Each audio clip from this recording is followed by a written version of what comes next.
Good tidings, fellow friends of the world, it's Zach Lowe, and welcome to a Don't Starve, Not Together analysis video. We're basically just going to be talking a bit about the Hamlet trailer that got released. Link in the description as always. So, immediately we're shown Wilson ascending majestically into the sky on a fancy hot air balloon, only to get dunked on by some lightning. There's some ominous symbols that get shown that has thrown the fanbase into a panic. It may or may not be a puzzle, but you can follow the discussion on the forums. More interestingly is the fact that through this crash, Wilson is now in the Hamlet biomes. From a gameplay standpoint, this begs the question of whether its transportation here is one way, or if that's for cinematic effect. But, from a lore standpoint, it begs the question of whether or not these new environments are a part of the constant. Moving on to some gameplay footage, we see Wilson in a new biome, which, if you look carefully, shows streaks of light coming from the top of the screen. If we look back to the scene with Wilson in the new environment, we see a very bright and open plain sort of area, and in the distance, a much more dense jungle-like area. That seems to be where the gameplay takes place. The question is this a seamless transition, or does it act like the caves? It's hard to imagine it being a part of the same instance as the overworld, but we do end up later getting a glimpse at the pig ruins, which, might I point out, has the nightmare symbols, or symbol. Some of them are definitely new, but I do see the symbol for Thulecite spread about. There are also some new bushes I didn't mention earlier, which seem to be as prominent, if not more prominent, than grass and twigs. The scorpions are cool, the idol is as well, but again, there's a symbol for Thulecite on the pedestal here. Interesting, considering the lack of it in these ruins from what's shown. Here we are shown some traps, which I'm sure are going to be very annoying, but also away from the attention-grabbing spears of death is a very nice-looking vase. This is probably an item that functions similar to the idol, acting as some nice ancient loot that probably belongs in a museum, but it also could just be some nice-looking scenery. Heck, maybe we can smash it open for some sweet, probably just scorpions and no actual good loot because RNG hates you. Moving on, we finally see the actual Hamlet, with Wilson's superiority as the one true gentleman being in question now. There's some pig guards and a sign with a shovel on it that seems to scream, "Shop!" What comes next is a lot of meaning potential in the form of a pig thief. Nothing too unobvious to point out here, apart from the grass-like item the player is holding, probably gotten from the earlier said bushes. The pig's hat is also interesting because it has a peacock's feather, which could allude to a peacock mob. If I do recall, there was a peacock mob planned for Shipwrecked that was going to replace the gobbler. It's very possible they reused that concept here.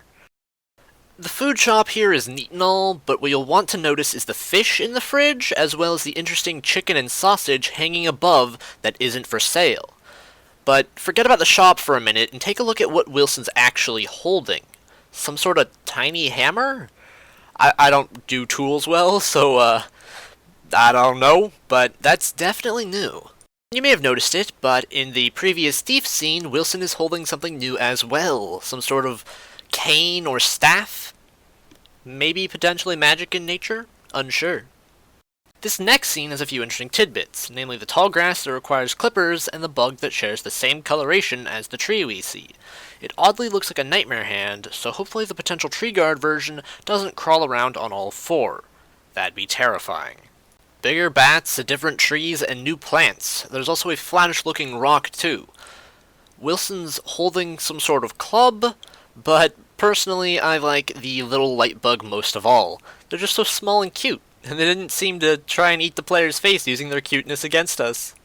These bugs, on the other hand, do, and their backs flip open in the most horrendous fashion. We once again get a look at this darker, dense forest biome and see a pillar-like structure like the kinds we usually find in caves. This one, of course, being a tree trunk. Initially, I'd assumed the withering leaves at the top were a part of the trailer flare, but they just might be a part of the game to signify being within this biome. I'm not really sure. Then we get this cool little scene with Wilson losing it at the moment. All around in a circular fashion are pillars surrounding a fountain, which seems to have a little snake figurehead praising the sun.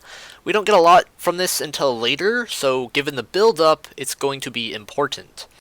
This might just be my favorite part of the trailer, but I'm biased on a minute-per-minute basis, so what do I know? We get a lot here, another new plant, some interesting rock-like materials, 2 kinds of lily pads, and some brighter, nicer-looking reeds. Of course, the elephant in the room would be the hippo. Now that's quite the statement. hippopotamus, I assume, and based on its taunt, we can see it uses the same build as the rook. Of course, the thing that should be obvious by now is the water, which might actually get to shine in a world not focusing around it. There's also an interesting biome scene in the background here, with an equally as interesting red piece of shrubbery. We get another glimpse at those ferocious plants we saw in the original teaser, and another shot of the hippopotamus before that earlier fountain buildup plays in again. A giant snake! Ultimately, given the build-up and its size, this seems to be one of the DLC's bosses. Now, I'm unsure if wrapping around the player will be a mechanic, or if it's just cinematic, but it would be pretty darn cool. With the final screen zooming out on Hamlet, it begs the question of, well, the Hamlet is shown of sort of suspended on a separate piece of ground from the backdrop. This could be stylistic, and probably is, but you never know. Maybe the Hamlet literally is on a cliff, which, speaking of, there's a mountain in the background. It's definitely 100 times cooler than a flat end screen, but will it actually play in? Well, given the shadow of an enormous bird in the background, which I'll try to make more visible, this might have just made it worse, it could potentially be where its nest is located. Who knows? Apart from that, I'm a bit curious what this outcropping structure here is. Looks neat, as does the whole trailer. I'm actually inserting this bit in because I noticed one of the pig houses has a werepig face engraved into the front, which begs the question if these civilized pigs become werepigs, otherwise this might be some sort of occult shop for your magical needs. Or I guess even both, technically? I don't know. The biggest piece that you probably missed is actually in the date itself. When rearranged in the way you want to see it, it says, "Coming now!" I can dream, you know. Overall, it looks outstanding, and I'm very much needing to practice my solo play, like, now, I'm looking forward to it. Yeah! Oh, woohoo! No, I actually am. I'm being, like, sarcastic, but no, I am looking forward to it. I do need to brush up on my solo play, though. Did I miss anything? What are your guys' thoughts? Make sure to comment down below, and if you feel like you didn't just waste however long this video is amount of your life, then hit that like button as well. Thank you very much for tuning in, and farewells.